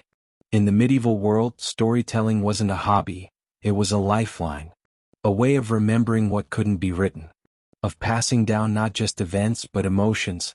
If you loved someone and couldn't keep them, you might at least make sure their name, or some version of it, was carried on in a tale whispered by firelight or sung at the harvest feast. Not everyone had the power to write books or carve names into stone. But almost everyone could tell a story. And love stories? They were everywhere. They lived in folk songs, passed from village to village like treasured heirlooms. Simple melodies, often sad, sometimes strange, always full of longing. A shepherd who waits too long. A maiden who's promised to another. A soldier who never comes home. The stories changed with each telling but the feeling stayed the same. And then there were the ballads, longer, more elaborate songs told by traveling minstrels. These were the Netflix of their time. Everyone gathered to listen, to hum along, to sigh at the same moments. The best ones were tragic, of course. Lovers separated by war, by class, by magic, or just plain bad luck. Some of the ballads survived for centuries. Some still survive today. One of the most famous is the story of Tristan and Isolde, a doomed romance between a knight and a queen. There's betrayal, potions, battles, and a heartbreak that refuses to fade. It was written and rewritten, reshaped and resung, until it blurred the line between history and myth. People knew it wasn't real, and yet it felt more real than most things. Because who hasn't loved someone they weren't supposed to? The power of these stories wasn't in how true they were, but in how deeply they echoed the truths people carried inside. Everyone had known someone who waited too long. Everyone had heard of a couple pulled apart by duty. Everyone had a friend or a friend of a friend who had loved without being able to say so. And so the stories grew. They were embroidered into tapestries, carved into wood, sung while baking, whispered into the ears of children who asked too many questions. Not all of them ended sadly. Some were sweet, full of jokes and cleverness and sneaky victories. A girl who outwitted her father to marry her love. A poor man who won a noblewoman's heart through kindness. A shepherdess who disguised herself as a knight to rescue her beloved. But even the happy stories had shadows in them. Because medieval love, even in fiction, was never easy. And that's why these tales mattered. Not because they were pretty, but because they made people feel seen. Your heartache wasn't just yours, it had been lived before. Sung before. Survived before.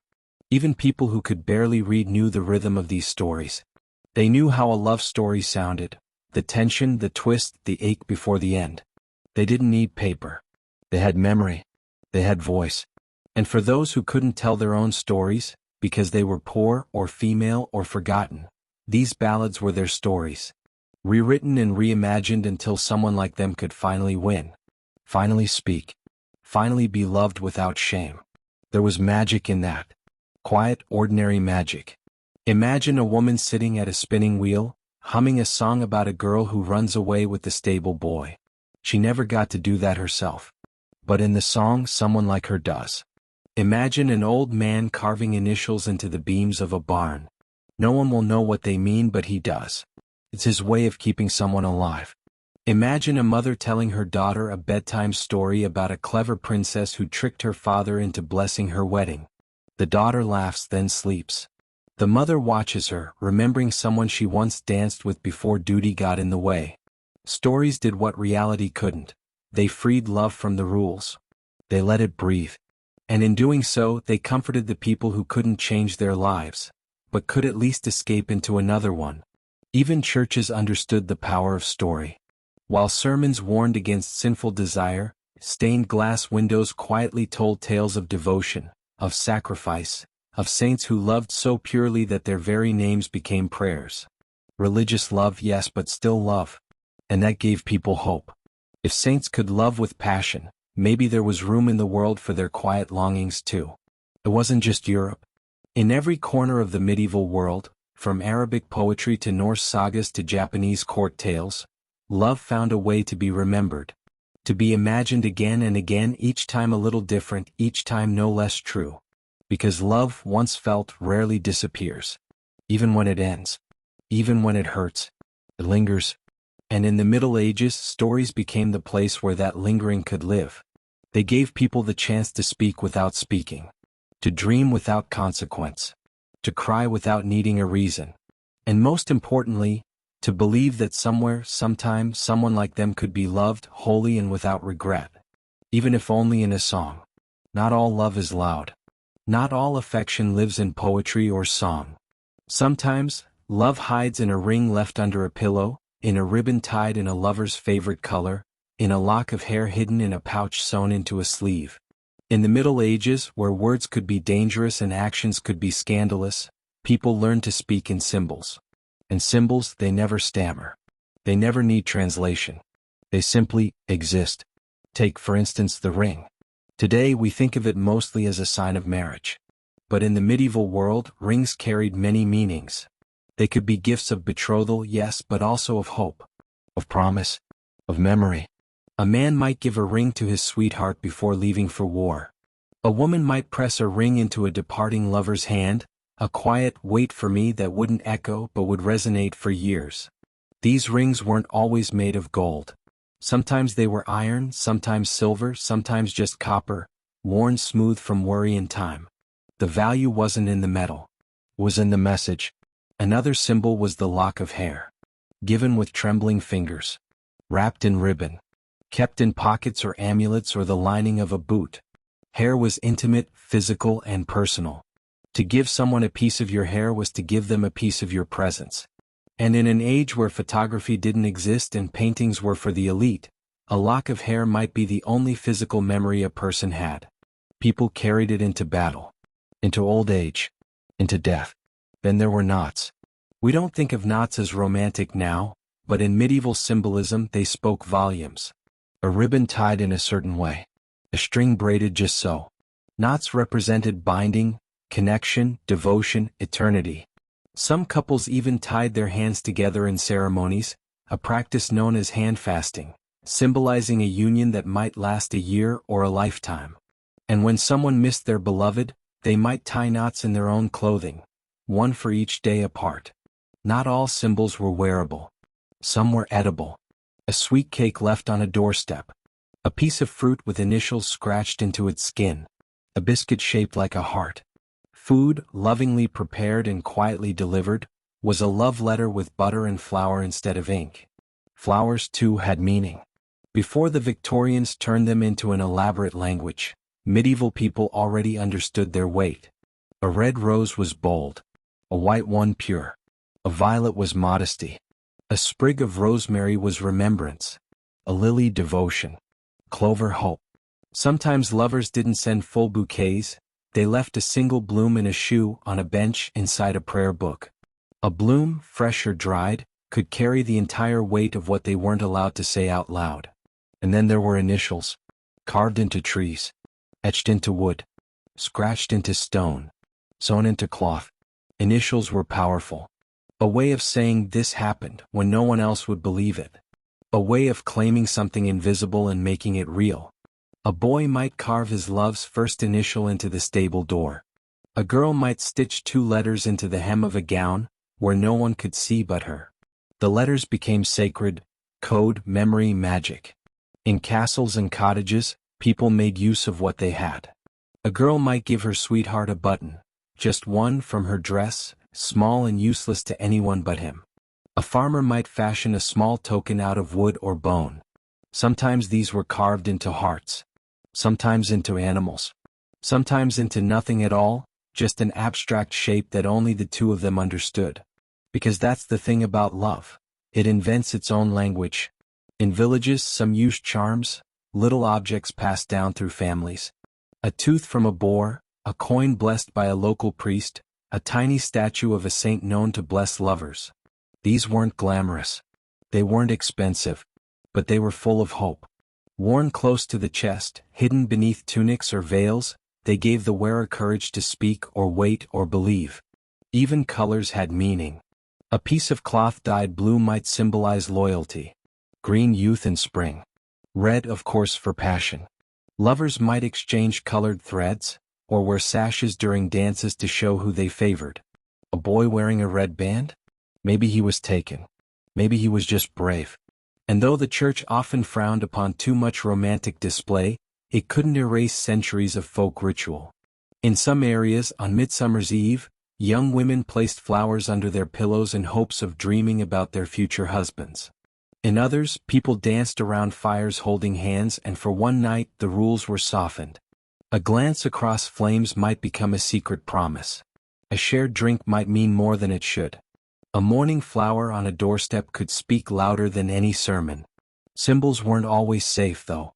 If you were caught wearing a ribbon from someone deemed inappropriate, you could be punished. A noblewoman caught with a commoner's token might be shamed or worse. A monk found with initials carved into his bench might be sent away. A young couple discovered tying their hands together in secret might be forced into separation or hurried marriage, or both. And yet, they kept doing it. They kept exchanging tokens, leaving ribbons in wells, carving initials into trees where no one would think to look. Because the urge to mark love, to make it visible, to preserve it, is one of the oldest human instincts. Even now we wear rings. We save ticket stubs. We hold on to letters and screenshots and trinkets. We keep things not because they're beautiful but because they were part of something we don't want to forget. Medieval people were no different. In fact, they may have been better at it. Because when you don't have photos or text messages or a box of old emails, you have to put everything into that one knot. That one ribbon. That one ring pressed into a hand in the dark before someone leaves. It had to mean something. Everything. And centuries later, when archaeologists dig up these little objects, tokens, charms, scratched initials, bits of ribbon and ring, they wonder what they meant, who they were for, what story they carried. But someone knew. Someone remembered. Even if no one else ever would.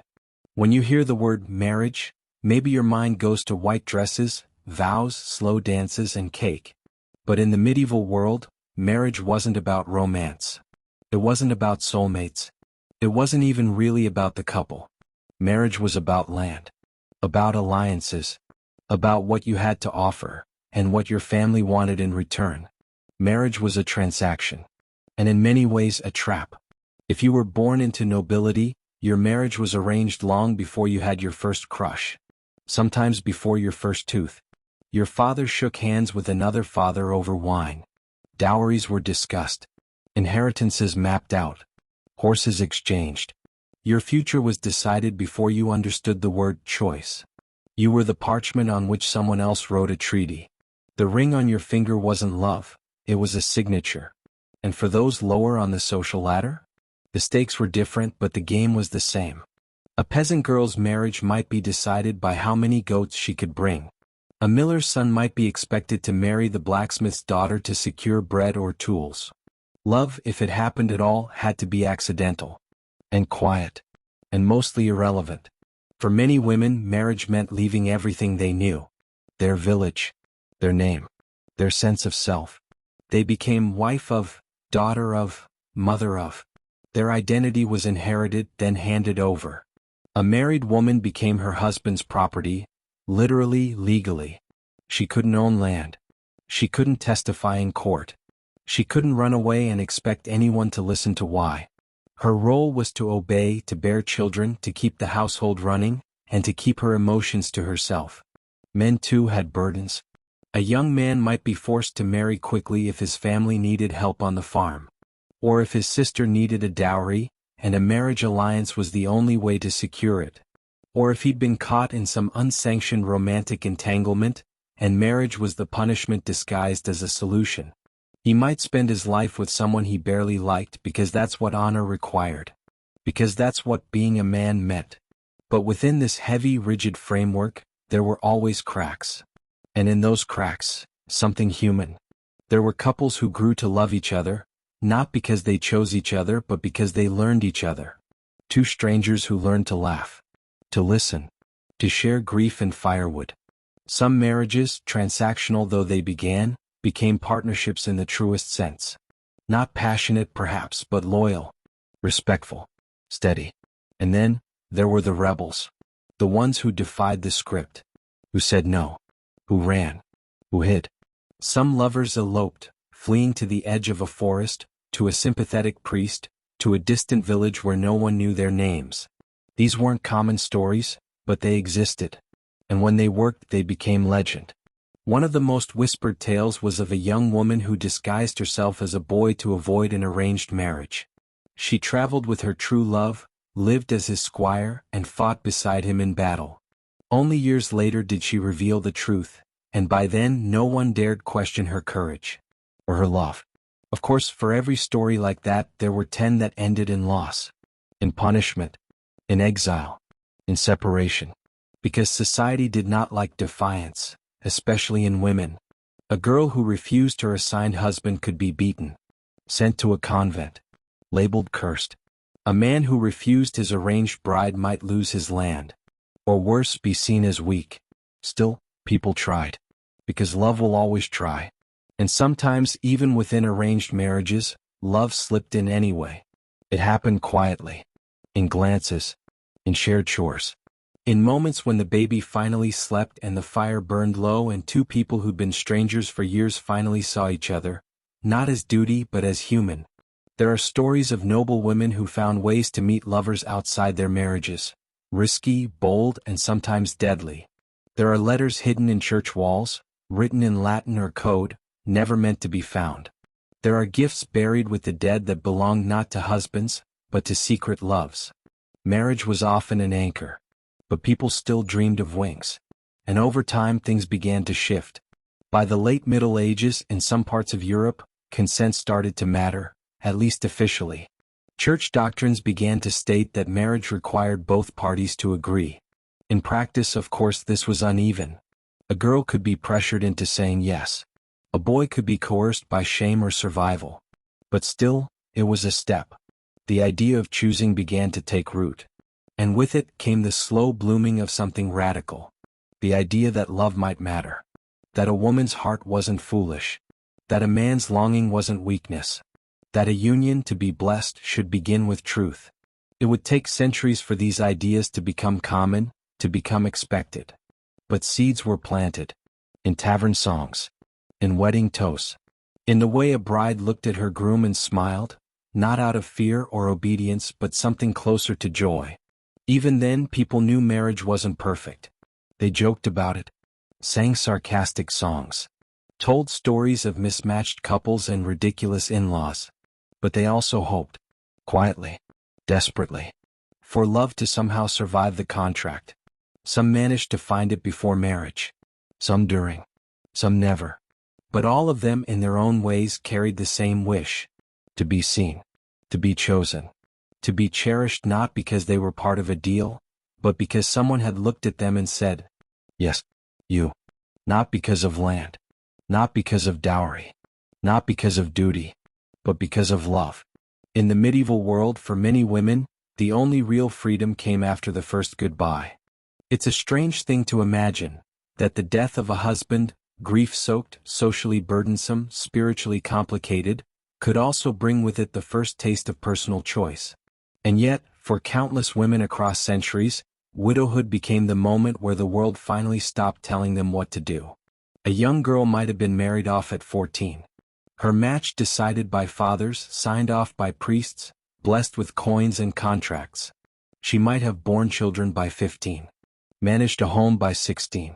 Suffered through silence, through submission, through the 1,000 tiny disappearances that came with being someone's wife. Not partner, not equal, but possession. And then, somewhere along the road, sickness, war, or an accident, sudden or slow, he was gone. At first there was shock. Then mourning. Black veils and long prayers. Friends whispering behind hands. The question that hovered over every gesture, will she remarry? But for some, especially those with no small children or those whose dowries were secure, there came a moment. Quiet. Unexpected. A moment of stillness when no one was looking. And in that moment she realized, no one was telling her what to do anymore. For the first time in her life she was untethered. Widowhood in many ways was one of the only legally recognized statuses in the medieval world where a woman could own land, control money, and make decisions without male oversight. She could conduct business, hire help, manage tenants. Some even became respected figures in their villages, midwives, herbalists, property owners, or benefactors to the church. Of course, not all widows had this power. Many were poor. Many were left with nothing. But even then, even in poverty, they had something they didn't have before: autonomy. And with that came something even more precious: the chance to choose love for the first time. Because you see, once you've done your duty, once you've married as expected, kept house, produced heirs, buried your husband, you've fulfilled society's demand. Anything that comes after? That's yours. Quietly. Carefully. But still yours. Some chose not to love again. And who could blame them? Marriage hadn't been kind. Why risk it twice? These women stayed single, lived alone, or moved in with sisters, nieces, or a circle of other widows. They grew gardens, sold herbs, told stories, and for the first time, slept in beds that were truly theirs. But others chose love. And what beautiful, messy, complicated love it was. Not the firework kind of love, but the gentle kind, the earned kind. A quiet courtship in the market. A blacksmith who looked at her like she was whole, not broken. A merchant who admired her wit, not her waist. A neighbor who had been there all along, waiting with patience, never pressure. Sometimes the second love was a friend. Someone who'd known her when she was married, who'd held his tongue, who now finally spoke. Sometimes it was unexpected, a traveling monk who left the order. A young man who reminded her what youth felt like. A woman, perhaps, whose friendship deepened into something more tender in the quiet spaces where grief once lived. Second love in the medieval world didn't often make it into songs. It wasn't written about in ballads or stitched into tapestries. But it was real. So real. It was love without the fever of youth. Love that came with lines on the face and stories behind the eyes. Love that didn't demand possession or perfection, just presence. And that's what made it so powerful. Because it wasn't required. It wasn't arranged. It wasn't strategic. It wasn't political. It was chosen. And chosen love in any era is sacred. Widowed men, of course, had more freedom from the beginning. They could remarry quickly. They were even encouraged to, especially if they had children to care for or estates to manage. But even then, some men waited. Some carried the memory of their first love for the rest of their lives. Others remarried not out of need, but out of companionship. They sought partners, not property. And sometimes second marriages were better, freer, kinder. Because by then both people had seen things. They'd suffered. They knew the value of laughter, of shared work, of a soft voice at the end of a long day. There was less pretending, fewer games. Just two people who had lived and lost and still had room in their hearts for something more. Not all of these second loves ended in marriage. Some were quiet understandings. Lifelong friendships that didn't need titles. Some lived together. Some simply met once a week to walk the fields or sit beneath a tree. And while the church might have frowned upon such arrangements, many communities looked the other way. Because everyone understood. Everyone had known someone who suffered a loveless first union. Everyone had hoped for a second chance. Widowhood then was not just an ending.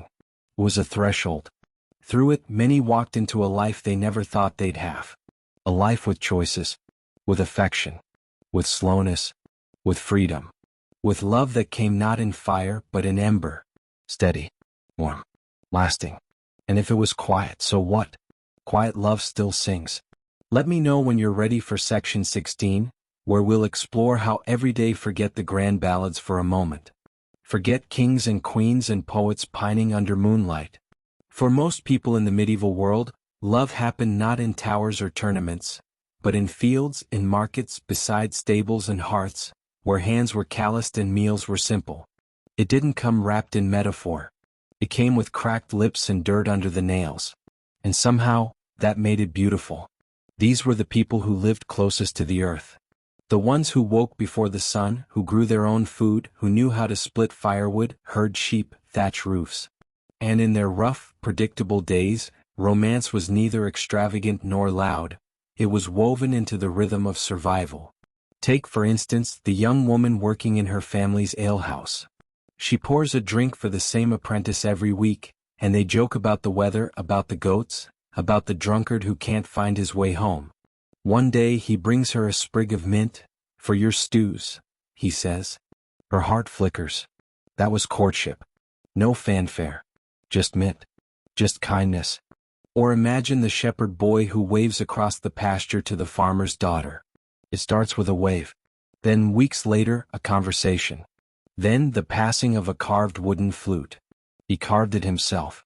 It's not perfect, but it squeaks a melody she recognizes. It's their song now. A memory without parchment. These romances unfolded in the margins of life, at harvest festivals, in quiet moments during laundry, while mending nets or gathering firewood. They were modest. But modest doesn't mean small. In fact, these loves were enormous in their quiet ways. Because when you have little, every gesture counts more. A loaf of bread set aside. A turnip from the better field. A warm stone heated in the fire and wrapped in cloth before a long walk. These weren't expensive gifts, but they meant someone had thought of you, had worked for you, had remembered your comfort. In villages, love was social. People knew each other. Families watched. Gossip hummed like bees. If two young people stood too close, or lingered too long after the feast, eyes noticed. And yet, eyes softened too. Not all gossip was cruel. Sometimes it nudged things forward. "You'd make a good match," someone might say, half teasing, fully serious. That's how it often began. with teasing, with encouragement, with a push. Community mattered. A blessing from the village could mean the difference between a whispered relationship and an official betrothal. So couples played by the rules, mostly. They courted in the open, helped each other's families, earned approval slowly. But behind barns and after dark, some took risks. A secret meeting. A kiss near the riverbank. Promises made beneath stars that didn't ask for proof. Work was constant. So love had to fit inside work. It wasn't a thing you escaped life for, it was part of life. A shared yoke. A hand held while planting. A laugh exchanged while chasing chickens. They say routine kills romance, but in the medieval world, routine was the setting where romance had to survive. Even weddings reflected this simplicity. Not grand affairs with embroidered gowns and feasts for nobles, but gatherings under trees or inside churches where bread was broken, cider poured, hands joined. Some said vows before priests. Others simply pledged themselves in front of witnesses, parents, elders, neighbors, and that was enough.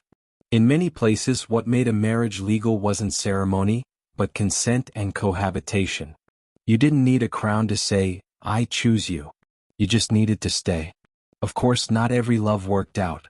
Hearts broke in the fields too. A girl might be promised to someone else. A boy might leave for the city and never return. There were fathers who said no and brothers who interfered.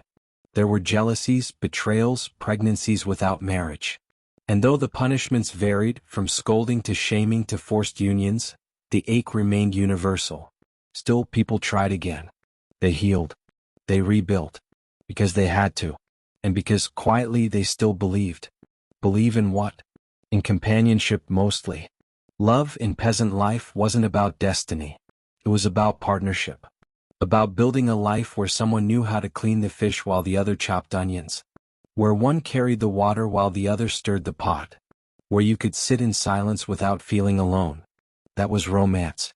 And sometimes the sparks came later. There are countless stories of couples who began indifferent or even mismatched. Married for necessity, pushed by family, unsure of one another.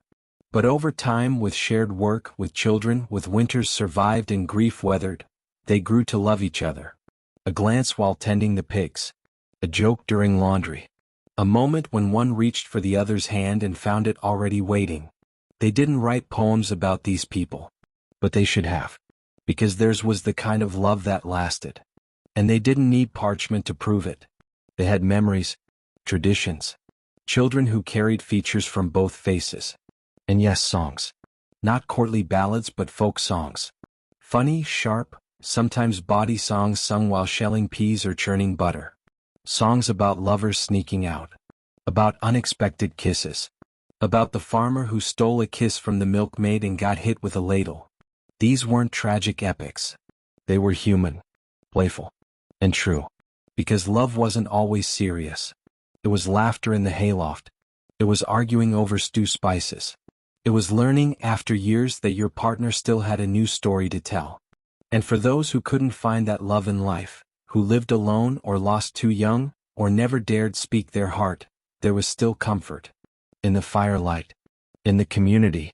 In the knowledge that somewhere in the village, two people were holding hands beneath the table at the midsummer feast, hearts pounding, futures unwritten. Love didn't belong to the nobles. It belonged to everyone. To the cobbler's daughter who wrote his name in the dust. To the baker who added honey to the morning loaf for someone he wouldn't name. To the shepherd who carved hearts into trees no one else could read. To all the ordinary people whose love stories were never written down but still mattered. Still mattered. Still matter. In the world of medieval love, there was always a third presence in the room. Not a rival. Not a family member. But something heavier. Something eternal. The church. From birth to death, the church was everywhere. It oversaw your naming, your schooling, your marriage, your sickness, your will, your grave. It told you what to eat, what to think, what to feel, and especially how to love. And it didn't pull punches. The body the church taught was dangerous. Temptation lived in skin.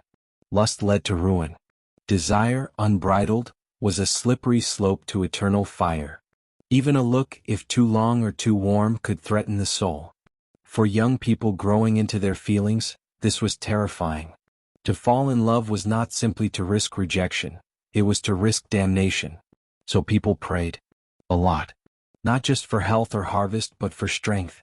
For purity. For the ability to keep their thoughts clean. Especially men who were taught their urges were proof of their weakness. Especially women who were told they caused those urges. The church didn't just watch behavior. It monitored desire itself. But desire, of course, didn't care. It came anyway. In dreams. In blushing cheeks. In hearts racing at the sight of someone across a field. And so, people lived with a constant tug of war, between their instincts and their salvation. To be good often meant to be lonely. To feel desire often meant to feel shame. Still they hoped. Still they dreamed. Still, they whispered confessions that must have broken the hearts of the priests listening. I think about him too much. I dreamed of her again. I touched her hand and I liked it. It was all punishable. And yet it was also human. And deep down everyone knew that. Even the priests. Even the monks who had once loved. Even the nuns who had once been courted. They may have put on the robes. But they still remembered. So in secret, in corners of the world where the rules bent gently, people found ways to reconcile faith and feeling. Some said their love was pure because it inspired virtue. Others said God had created beauty, so admiring it couldn't be wrong. Some wrote prayers that sounded suspiciously like love poems. Some sang hymns that blurred the lines between sacred and romantic devotion. And some saints were almost romantic heroes in disguise. Saint Valentine himself? He was said to have defied the emperor to marry couples in secret.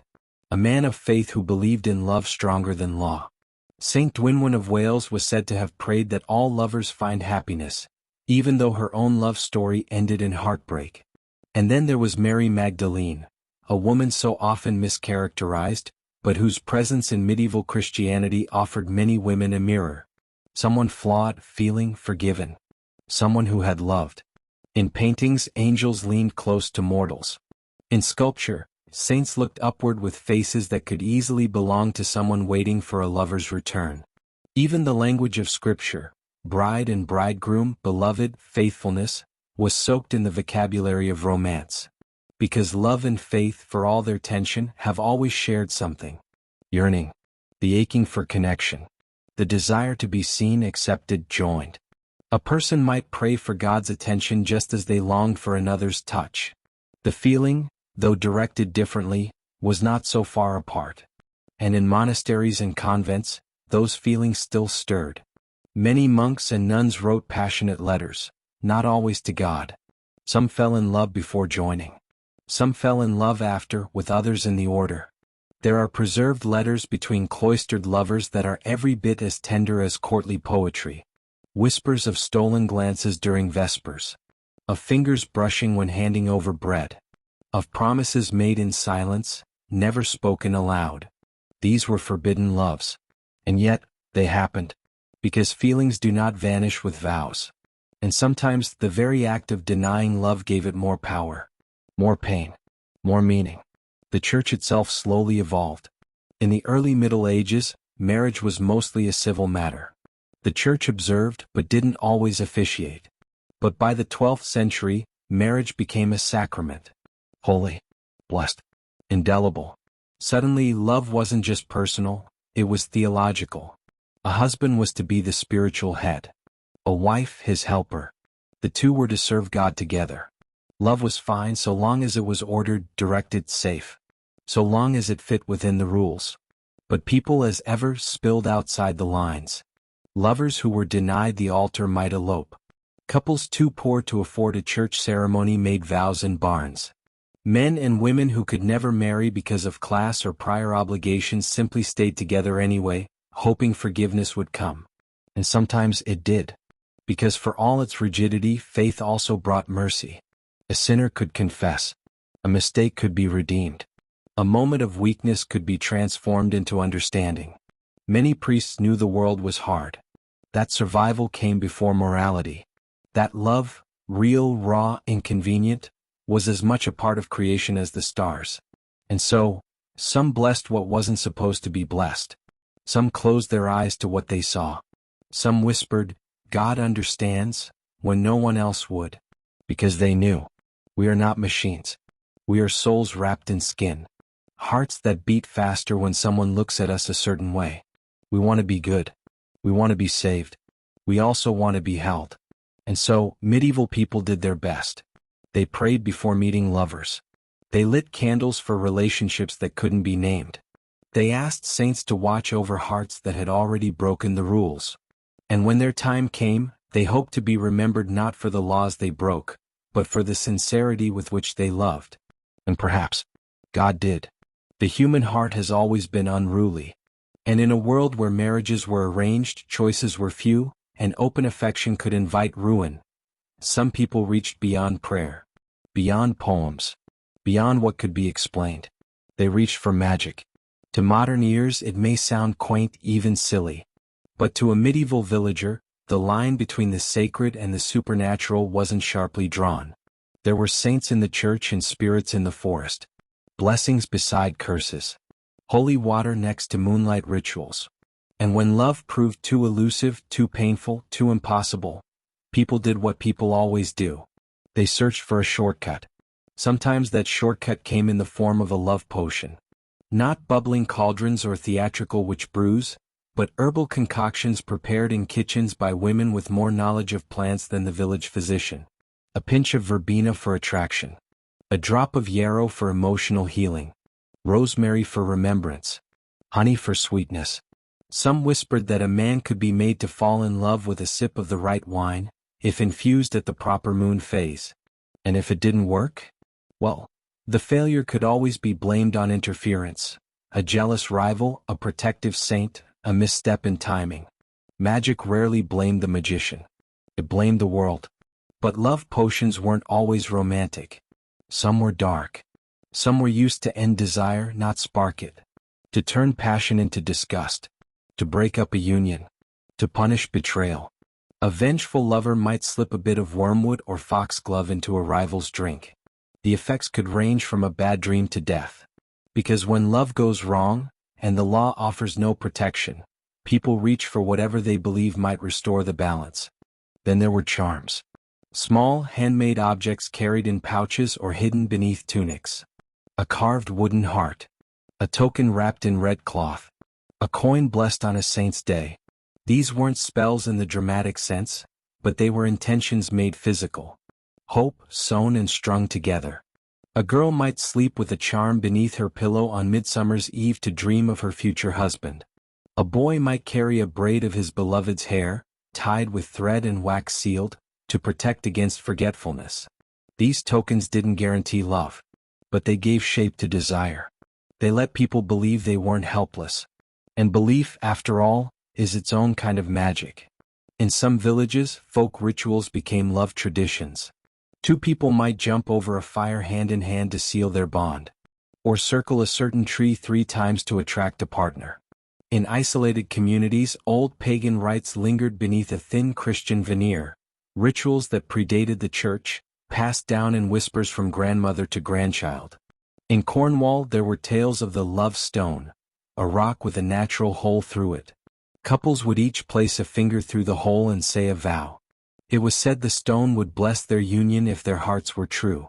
Elsewhere, lovers might exchange cups of water from sacred springs, said to bind the soul to the one whose lips touched it after. And for those without courage to act directly, there were go-betweens. Cunning women. Village wise men. Midwives who knew more than they admitted. People sought their help to win hearts, to break bonds, to find out if someone loved them. One woman might offer an egg spell. Write the name of your beloved on the shell, place it under your pillow for a week and watch for dreams. Another might suggest burying a ribbon in the lover's footprint, so they'll always come back. Superstition crept into every part of love. If your nose itched, someone was thinking of you. If a bird sang on your windowsill before sunrise, your beloved would soon arrive. If you found a 4-leaf clover, love was near. Simple, harmless beliefs. Comforting in a world where so much was uncertain. But not all magic was benign. The church feared it, especially anything tied to love. Because love, once mixed with power, becomes unpredictable. A woman who knew how to read herbs, to whisper to the moon, to attract or reject with a glance, She could not be controlled. And in a patriarchal society that made her dangerous. Some were accused of being witches not because they cursed, but because they chose not to marry, chose to love other women, chose to help others find their own love outside of the rules. And when a relationship went sour, when a man felt rejected or a marriage fell apart, or someone's affection couldn't be explained, it was often blamed not on personality or timing but on sorcery. She bewitched me. He was under a spell. Love made me mad. And maybe it did. Because love, even without magic, is already irrational, already dangerous, already full of risk and sacrifice. But medieval people didn't just fear magic. They respected it. Because magic acknowledged the depth of feeling, the stakes, the consequences. Magic said, your heart matters enough to move the stars. And even when it failed, people still believed. Because it was easier to believe in a failed spell than a heart that had simply changed its mind. Easier to blame the wrong herb than accept a love unreturned. Magic gave people something to do when the waiting grew unbearable. Something to hold when the ache refused to sleep. And sometimes it even helped. Sometimes the ritual calmed the nerves. Sometimes the charm made a person feel braver. Sometimes the belief itself changed the outcome, not through supernatural force but through confidence. You believe you are loved, so you act loved. You believe you are worthy, so you act worthy. And that changes everything. It still does. In the Middle Ages, night was not just a time for rest. It was a realm of whispers, of visitations, of secret truths that the daylight dared not show. The sun illuminated the rules, the church, the fields, the family expectations. But the night belonged to the soul. And in the privacy of sleep, love unfolded in strange, soft, shadowed ways. Medieval people didn't see dreams the way we do now. They didn't explain them away with brain chemistry or neural processing. No, dreams were messages, warnings, temptations, omens, gifts, sometimes even sins. And at the center of many dreams was love. Dreaming of someone, especially repeatedly, was taken seriously. People would wake and wonder, was it a sign? A temptation? A divine message? Or perhaps, a glimpse into a love that could not be spoken aloud during the day? Imagine a girl who had been promised to a man she did not know. She goes to sleep frightened. And in her dream another man appears, not the one she's supposed to love, but one she saw once at the market. He takes her hand. They run. They laugh. They kiss under apple blossoms. She wakes, and she remembers. And though she will never speak of it, her heart has changed. That was the power of dreams. They weren't bound by marriage contracts or propriety or class. In dreams, a peasant could kiss a queen. A nun could hold her childhood friend again. A widow could hear her husband's voice. A heart, silenced during waking hours, could scream and sing and sigh beneath the moon. And because of that, people both feared and cherished their dreams. Some dreams were thought to be divine visitations. A vision of your true love sent by God. A warning of betrayal. A whisper from the future. Some took these dreams as seriously as sermons. There are recorded accounts in manuscripts and diaries of people changing the course of their lives because of a dream. One noblewoman reportedly called off an arranged engagement after a series of recurring dreams about her fiancé turning into a beast at night. Her confessor told her it was only her anxiety, but she couldn't shake the image. Months later, her would-be husband died suddenly under suspicious circumstances. And for centuries, her dream was remembered, not as fear but as foresight. Of course, not all dreams were so dramatic. Many were simple, gentle, full of longing. And in some ways that made them even more dangerous. Because if you woke from a terrifying dream, you could dismiss it, shake it off. But a dream where someone looks at you with love, with understanding, with admiration, that kind of dream clings. It turns your waking world pale by comparison. Especially if you know that person. Especially if you'll never be able to tell them. The church, ever wary of anything beyond its control, issued warnings. Some dreams, it said, were from the devil, designed to tempt you, to deceive you. Erotic dreams especially were condemned. Confessors told people to sleep in cold rooms on hard beds, to bathe before sleep to prevent stirring of the humors. But even the strictest monks couldn't stop the unconscious. In abbeys, brothers and sisters confessed dreams of forbidden love, some to fellow monks, some to former lovers, some to saints. There's a recorded case of a monk who had nightly dreams of Mary Magdalene, not as saint but as woman. He confessed in tears, was punished, and yet, the dreams continued. Eventually he wrote poetry about her. Soft, mournful, radiant poetry that blurred the line between faith and longing. Because in dreams the line always blurs. Even today we know the feeling. Waking up from a dream so vivid you carry its mood all morning. Imagine feeling that way in a world where dreams were sacred. No wonder people tried to influence them. Just as they used magic and charms in waking life, they used rituals before bed. Some recited special prayers, asking God to show them the face of their future spouse. Some placed herbs under their pillows, mugwort, lavender, even rose petals, to encourage romantic dreams. Some slept with trinkets or symbols, a piece of someone's clothing, a ribbon, a borrowed ring. And when the dream came, if it came, they would memorize it, analyze it, ask elders or local mystics what it meant. Did he hold my hand in the dream? Did she call my name? Did the moonlight mean she'll return? These were not silly questions. These were the only answers some people ever got. Because their love could never be spoken. So they waited for it in the dark. And night gave them what daylight would not. Some people recorded their dreams. In journals. In confessions. In stories. One famous medieval tale, The Romance of the Rose, is set entirely within a dream. The narrator walks through a symbolic garden, encounters figures like beauty, shame, and resistance, and eventually falls in love with a rose. The story is layered, erotic, theological, absurd, and all of it unfolds in the safe, strange realm of sleep. Because in dreams, even symbolism was love. A door locked could mean rejection. A staircase climbed could mean hope. A kiss stolen might be a warning, or a blessing. Dreams gave people a secret theater where they could live fully for a few hours. Where they could say what they dared not say. Touch who they couldn't touch. Be who they were never allowed to be. And even after waking, the feeling lingered. Many carried their dreams with them like amulets. A woman might cook differently after a dream. A man might sing more. A girl might finally speak her feelings, emboldened by a vision she couldn't explain. And sometimes two people who had both dreamed of each other found the courage to become real.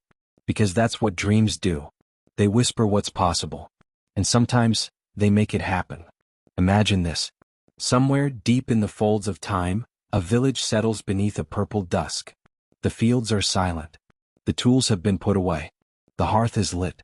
And in one cottage, a girl removes her headscarf. Her hair smells like wood smoke. She places a carved wooden comb beside her bed. The same comb he gave her during last year's festival. She touches it once. Just once. And lets her fingers rest. Across the lane, a boy stares at the ceiling beams.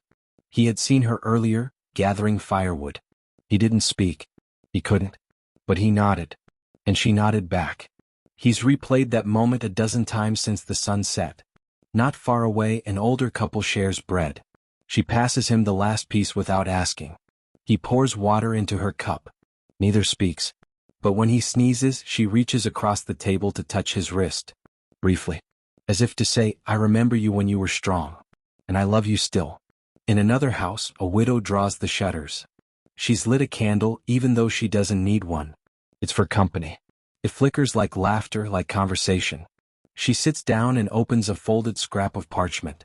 On it is a name. Just a name. It's almost faded now. But it was written by a hand that once held hers. She closes her eyes and listens. There is no sound. Only memory. On the hill outside town, a monk walks the stone path behind the chapel. He should be in bed. But the sky is too beautiful. A pale star has appeared, the first one. It reminds him of her. The girl he loved before he took the vows. He has not spoken her name in 20 years. But tonight in his thoughts he says it. And somewhere in the next village she does too. The stars come out one by one. And still the world turns quietly beneath them. In a loft above a barn, a pair of hands meet in the dark. Young hands. Nervous.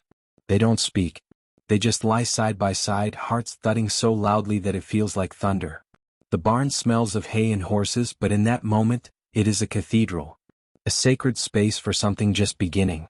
In a cottage by the woods, a woman dreams. In her sleep, she sees a man with a soft smile standing near a lake. She's never met him in waking life, but she knows somehow that she loves him. In the dream, he takes her hand. They walk. No words, just presence. She wakes before dawn, but the feeling stays. It always stays. A candle flickers out. An ember glows. A dog sighs.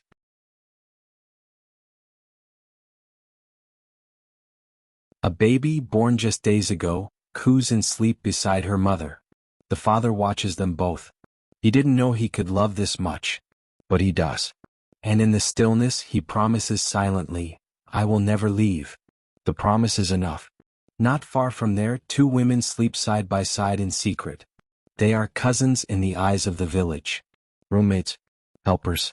But in the dark, one reaches for the other's hand beneath the blanket, and their fingers stay intertwined until the sun returns. And in the forest just beyond the fields, a boy ties a red ribbon to a tree. He doesn't know if she'll see it, but she told him once that red meant courage.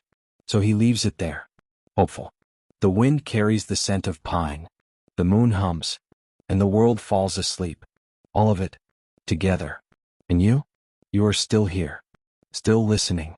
Still with us, in this story that has unfolded over 20 quiet, gentle nights.